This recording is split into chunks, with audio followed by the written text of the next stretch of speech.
everybody, and welcome to Gamespot's third and final wrap-up show here at E3 2014. It's been a long show, it's been a difficult show, but at the end of the day, I think we learned a lot about video games. I think we learned a lot about ourselves.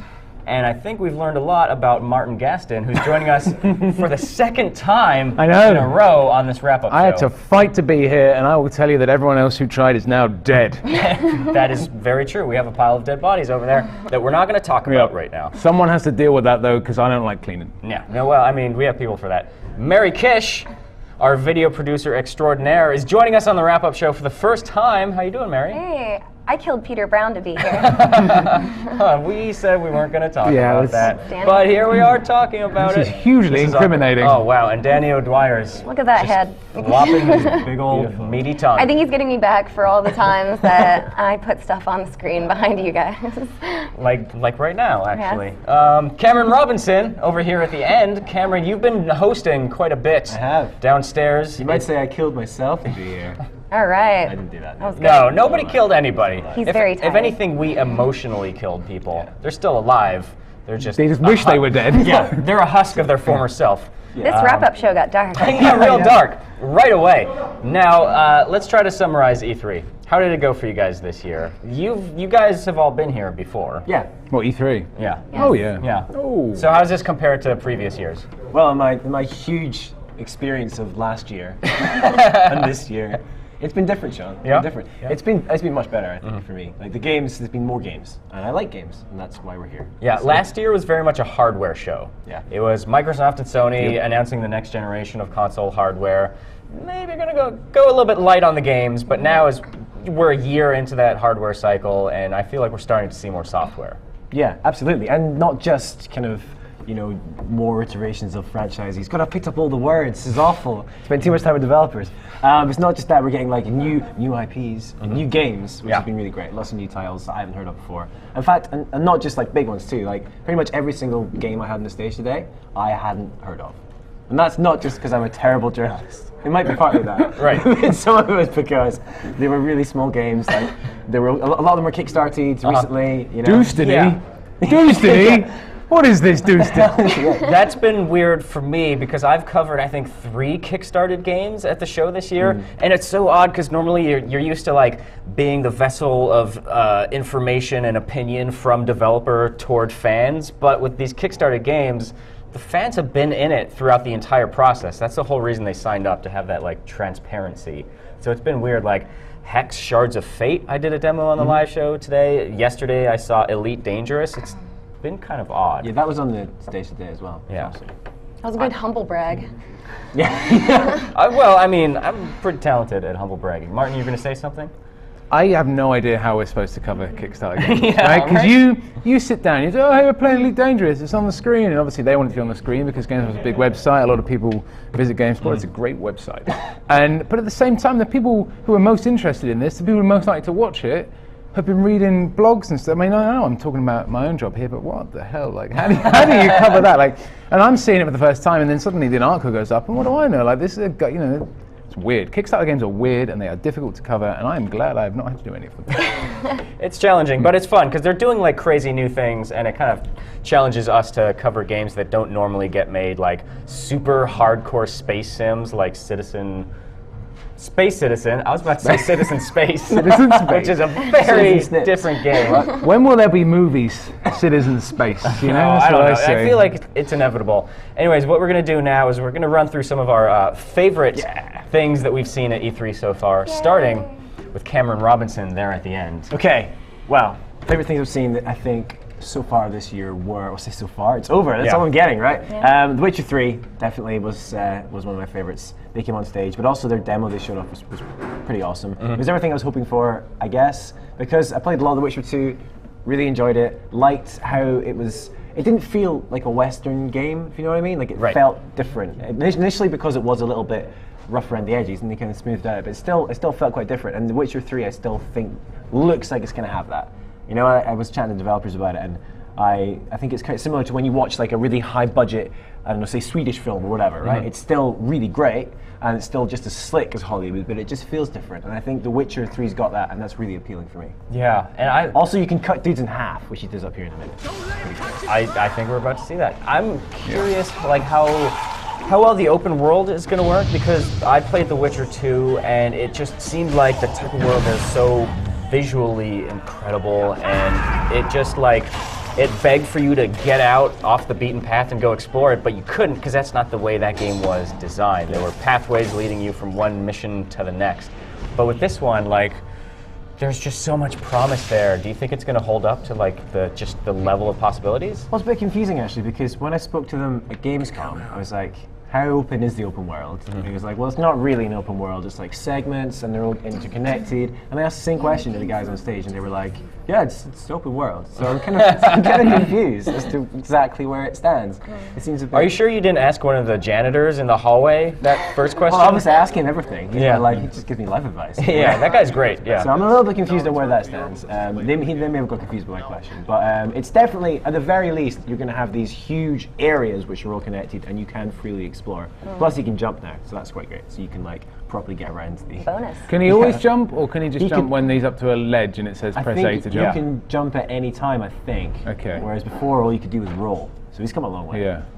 Good for him. Good for him. He seems like a really talented guy, that Geralt of Rivia.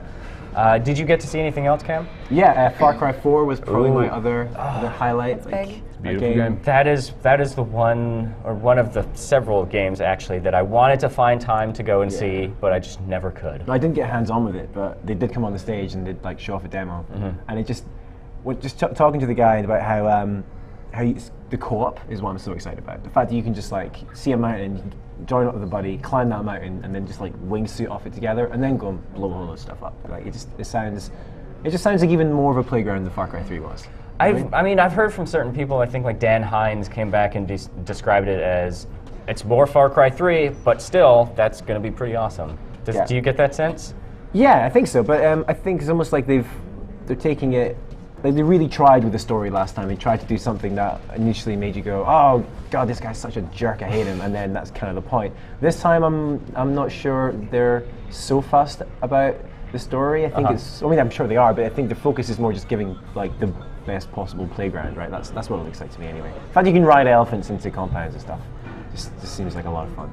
I wonder how like the mountains are going to work out, because there were hills in Far Cry 3, but you could always get up them, and occasionally you would run into like a really tall mountain with a sheer cliff, and that would create this kind of like impassable barrier, and you'd have to find another way around it.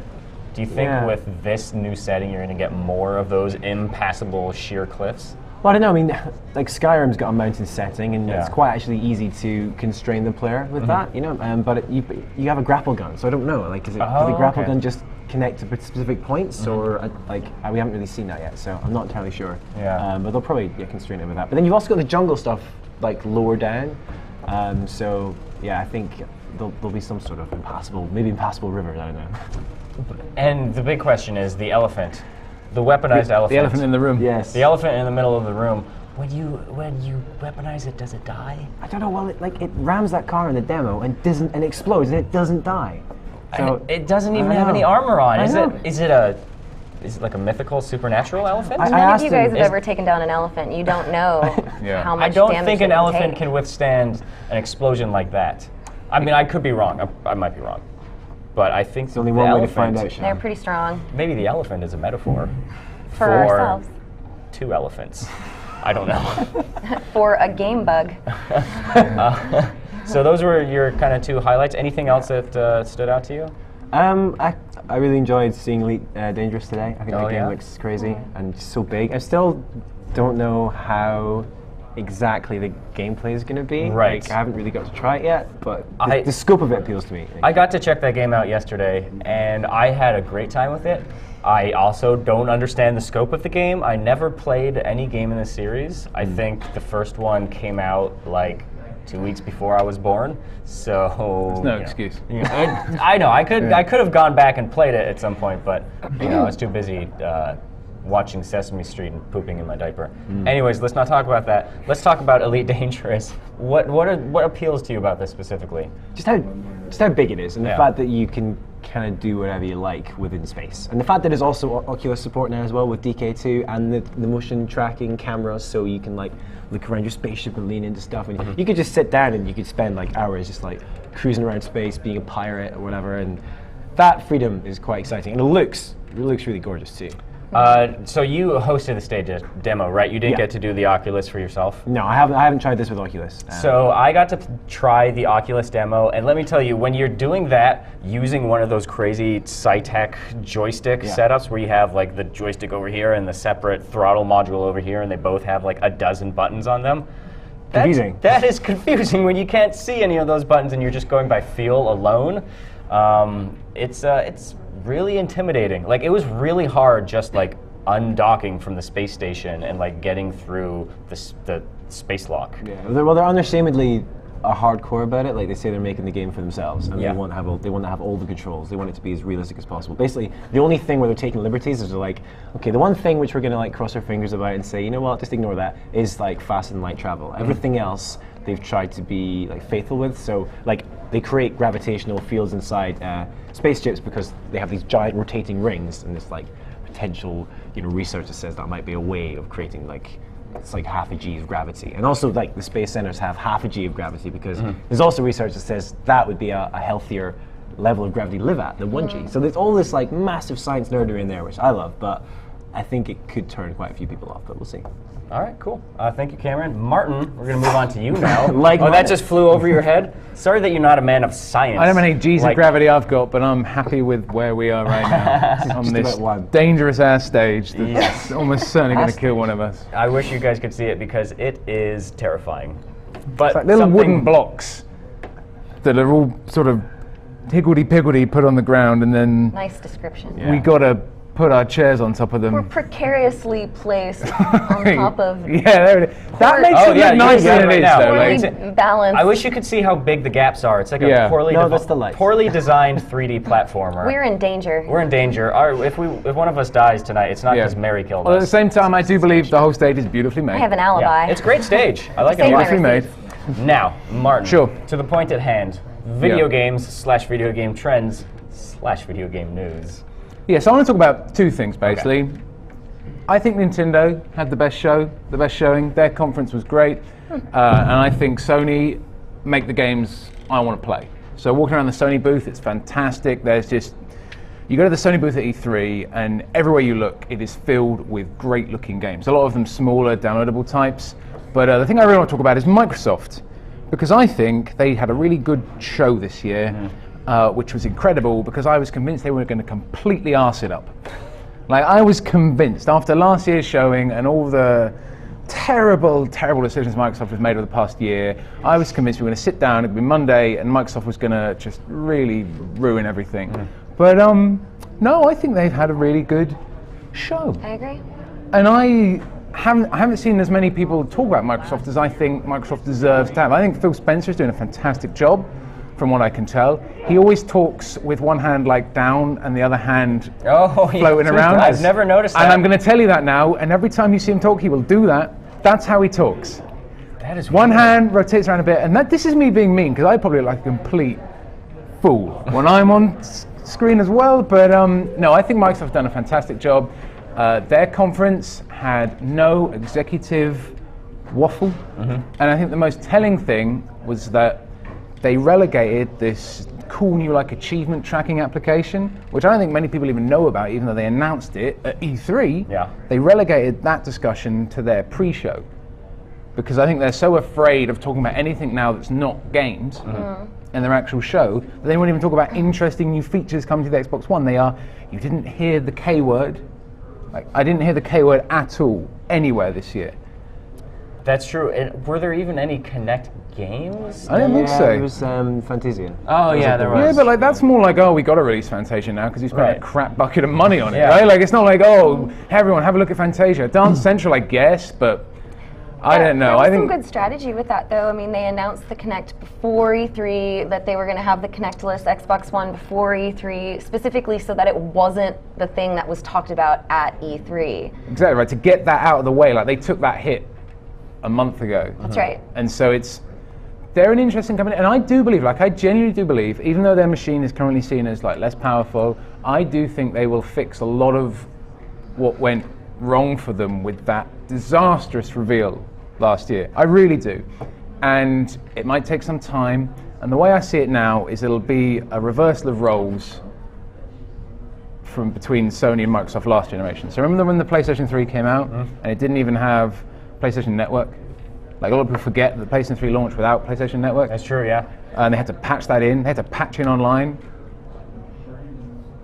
That was crazy, right? And Microsoft as well launched their Xbox One with loads of stupid things they've had to change. But I do think a couple of years down the line, they will have basically caught up. I think we'll see some good first-party games coming from them. And yeah, I would suggest everyone go back and have a look at Microsoft. I think they did a pretty decent job. And what's your take on EA? I think EA did a terrible job.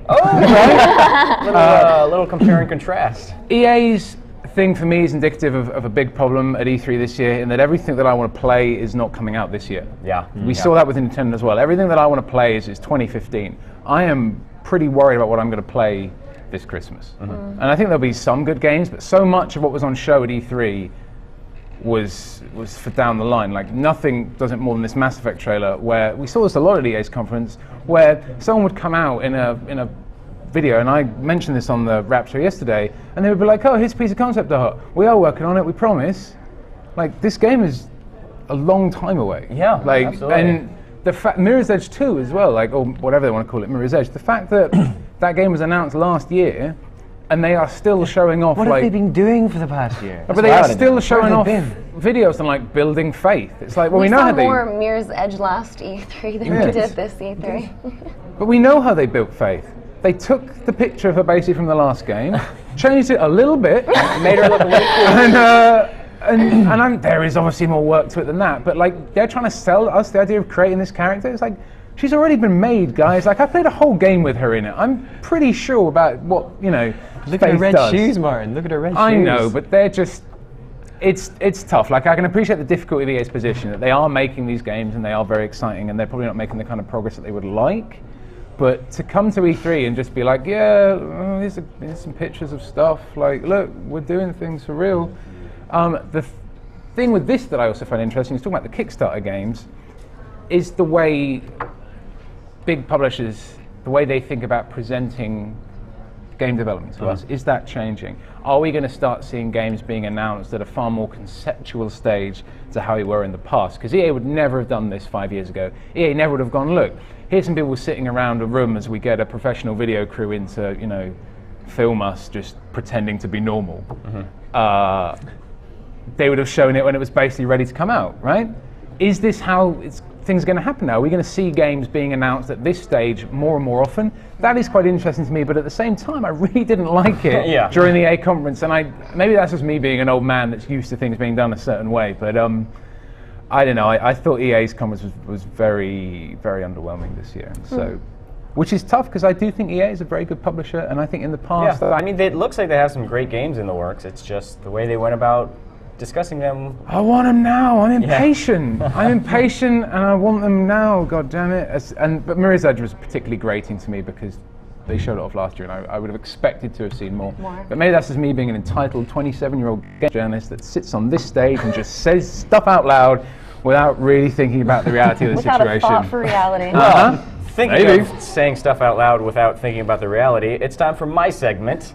Let's talk about some of the games that I saw. We're going to shift it to a slightly more positive note, because today I had an appointment with a game earlier in the Sony booth, and normally day 3 of E3 is kind of when you start to see the dregs of the appointment schedule. You saw all the really cool stuff at day 1, maybe some of the surprising stuff on day 2, and day 3 is when you go and you see the Nintendo 3DS licensed movie tie-ins about cats and dogs that you just make you want to kill yourself. But it Dogs turns was an out excellent film. that cat and dog game won your heart. That did. That is my favorite preview that I've ever written at E3. But today I got to see Everybody's Gone to the Rapture. Oh, everyone is loving that game. Yeah. Everyone is absolutely loving that game. So just a little bit of context for you guys if you're not familiar. This is by a tiny little studio in England called The Chinese Room. And they made, a couple years ago, they released the Dear Esther. And more recently, they worked on the second Amnesia game, A Machine for Pigs. And Dear Esther was a very interesting, artsy, mood piece kind of a game where you're walking along this preset trail through this very atmospheric, very kind of creepy island, and as you progress along, you hear these voices in your head, or I don't know if they're in your head, but you're kind of like triggering these audio cues, and it's basically it's like a creepy. Yeah. It's a very creepy thing. Yeah, it's almost like you're hearing a man writing a letter to a long lost love or something like that. You see it on Steam sales for like £1.50 all the goddamn time. So Yeah. people are like, pick up Dear Esther. It's pretty decent. It's a great game, but it was also more of a proof of concept than anything else because the game itself was, in terms of gameplay, is very, very rigid, very limited. It was all story. This one, it's similar in the sense that it's very much focused on story, but it is an open world, right? Yeah. So you can walk around. There are multiple different sections of this world, and what's interesting to me is that it's a post-apocalyptic game, but the setting is a very pristine, idyllic, picturesque, kind of English countryside farm town, and you are exploring this kind of like very recently lived-in world, kind of like Gone Home. Did you guys play that? Yes. That's a controversial game to say. That is a Gamespot controversial. stage. Yeah, I love Gone Someone's Home. going to be like, oh, Shaun, you got to Gone Home. Yeah, but it's kind of like environmental detective work, you know? You're kind of like trying to pick up the pieces of like the people who are living in the space. And it's similar in Everybody's Gone to the Rapture, except it's a very supernatural kind of thing. So like, let's say you're crossing this, this wood or this stone bridge through this tiny little English countryside town, and you see these kind of like faint echoes of past people, just these silhouettes having a conversation about a child's birthday party or whatever. And at other times, it might be something that's a little harder to hear, like you're walking through a house and you hear whispers of a voice within another room. Okay. Would you say it was sinister or foreboding? No, it wasn't. It wasn't Right. at all. It didn't have like a doom and gloom post-apocalyptic Dear feel Esther to was it. like always about like aesthetic. It was Yeah. about that immersion, that natural immersion that you Right. get from. It was really simple audio cues, visual cues that make you feel like just making sudden steps impacts the world, which is a powerful thing to be able to do in a game. Right, and what I like about this is that the story is tied so much more to the makeup of the world. It's 1980s England. It's a small little town. The Cold War is out there. These people are afraid of like what's going on in the world. Add to that, the apocalypse is happening, and it just kind of like it's this theme of these people who live a fairly insulated life, and they're not really ready for what's out there. Right. And it's just it applies on one level, it applies on another level, and it's just really interesting. You feel like these very personal interactions as you're walking around. And it looks just absolutely gorgeous. Man, that sounds fantastic. Yeah. When's it out? It is out, I don't know. 2015. Probably not this year. 2015. I'm going to guess 2015. It is, unlike Dear I'm Esther. looking forward to seeing an advanced gameplay trailer next E3. Next E3, it'll be great. It is going to be a PlayStation 4 exclusive. The Chinese Room is working with Sony Santa Monica on Right. it, so it's an interesting relationship. And that game was just, I loved hearing the creative director Dan Pinchbeck talk about it, because that is a very smart guy. Seems like a talented writer. And that's Sony have got it made, right? Sony have been making these relationships for like the past 3 years. That's when I was talking about going around the Sony booth, right? There are loads of devs there this E3. They are all talking about how much they love what Sony is doing right now. One developer, who would prefer probably not to be named, said to me today that he is just worried that it will end. Right. Like Sony will wake up one morning and be like, oh, done with that. And just be like, nope, sack it all off. But a lot of developers are so happy with what Sony's doing, and you see great games like this that everyone I know who's gone and seen Everybody's Gone to the Rapture just comes back and like, oh, I have to have it right now. Yeah. Whoops, my mic pack. Don't die. No. back. The sound. Gradually. The sound. Well, that's a great opportunity for us to cut to a quick commercial break while I try not to die. Speak into my mic. Retrieving my pack. Oh no, it was the other thing. It was the thing that lets Ty talk to me. Don't worry, guys. We'll be right back. Ty's furious. Technical Ty's difficulties. furious.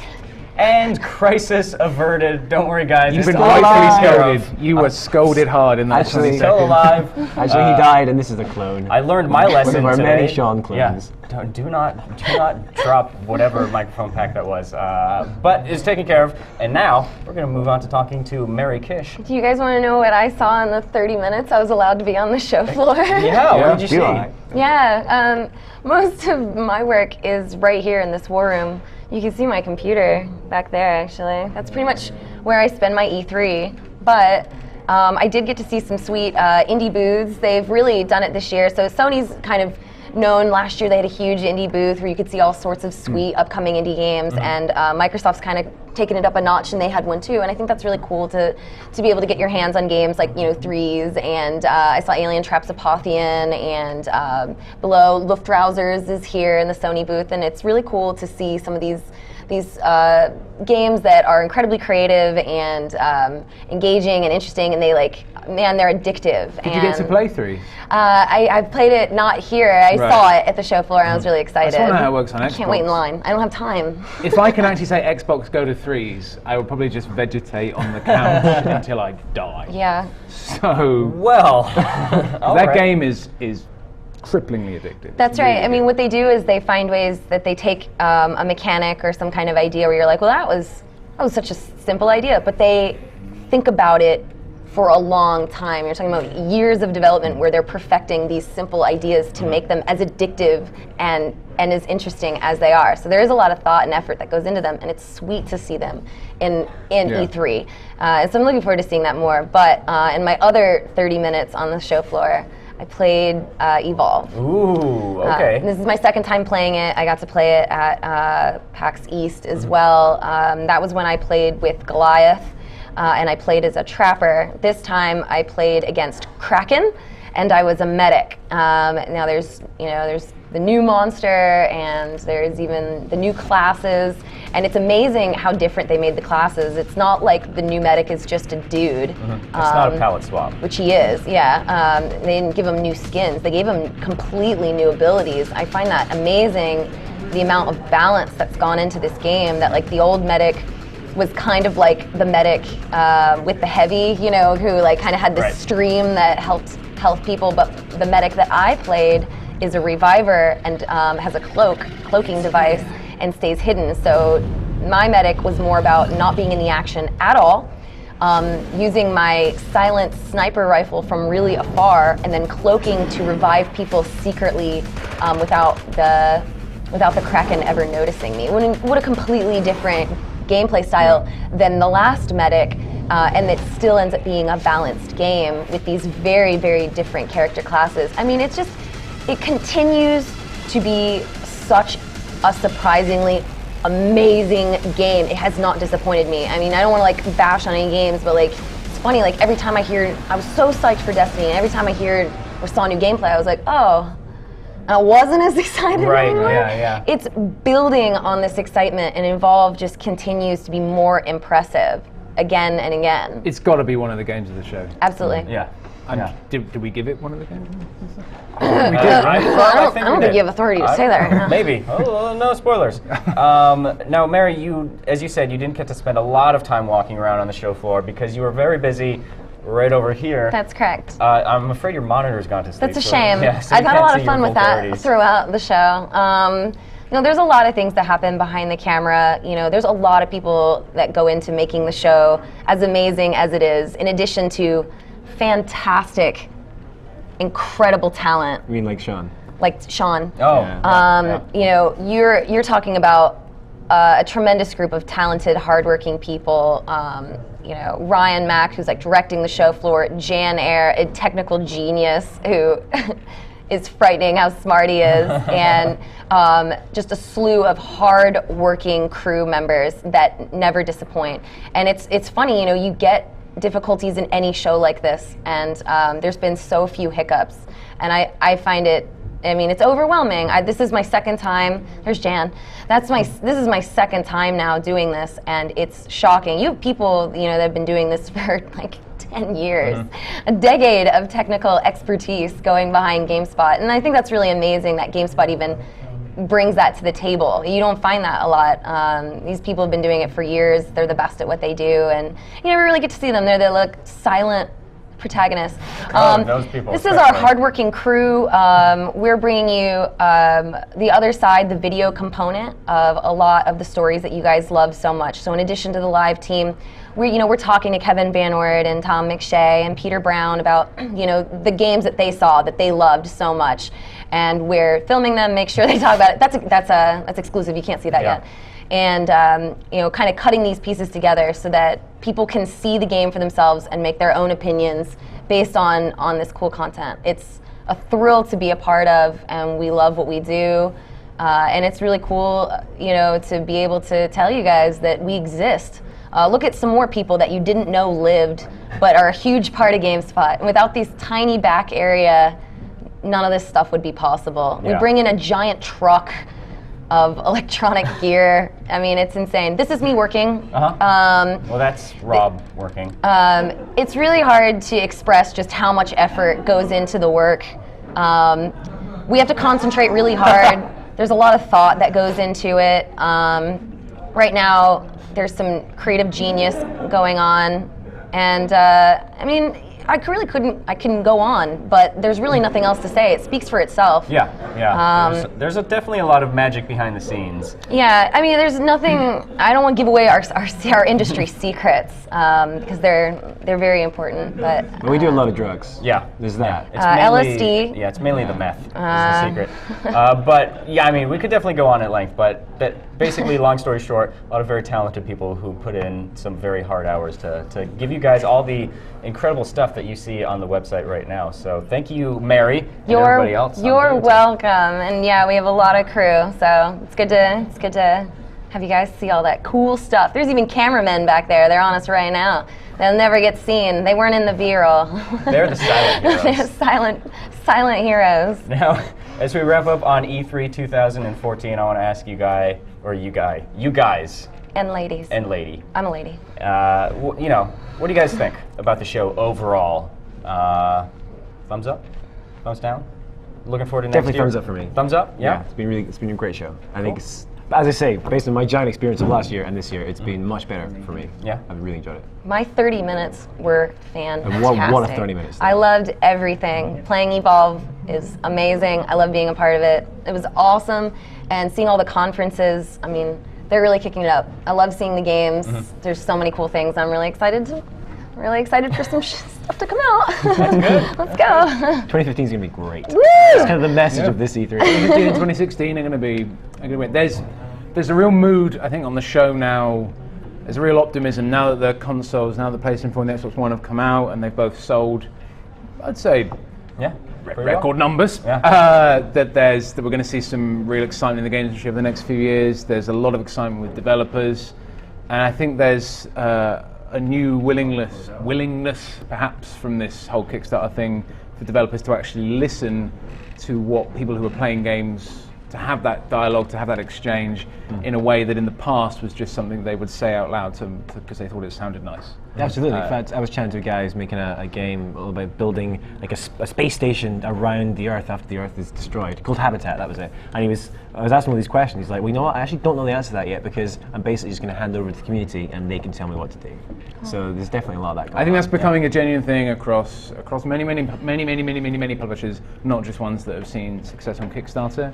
I had a really great time, played so many great games on the Sony booth, so many games on the Nintendo booth, on the Microsoft booth, other booths. Yeah. It's been the fun. other third parties. It's been, it's a fun time. It's for as many struggles as the video games industry has had over the past couple of years. Yeah. It's still magical. Shows like E3 are still vital, and it's been a lot of fun, I'd like to say. I have said. You said it right again. He's currently saying it. more I would time. just like to say it. I will say it He's once and confirmed. for all. It's been a great show. So thank you very much, Martin, Mary, and Cam, for joining me on the stage here for Thanks, a wrap-up Shaun. show. We all survived. Yes, We did absolutely it. did. I'm really We should end. sleepy. We should end by all falling backwards at the same time out of show. I'm not going to do that. I'm not even going to pretend to do that. And thank you as well to the rest of the crew that made E3 happen here on Gamespot.com. Everybody behind the cameras, everybody at their computers, everybody writing, everybody down there on the stage. It's been a lot of fun. And thank you. There it is. There it is. Viewers. There it is. Because without you guys, none of this would happen. Thank you so much. Thanks for watching, and we'll see you next year. Goodbye.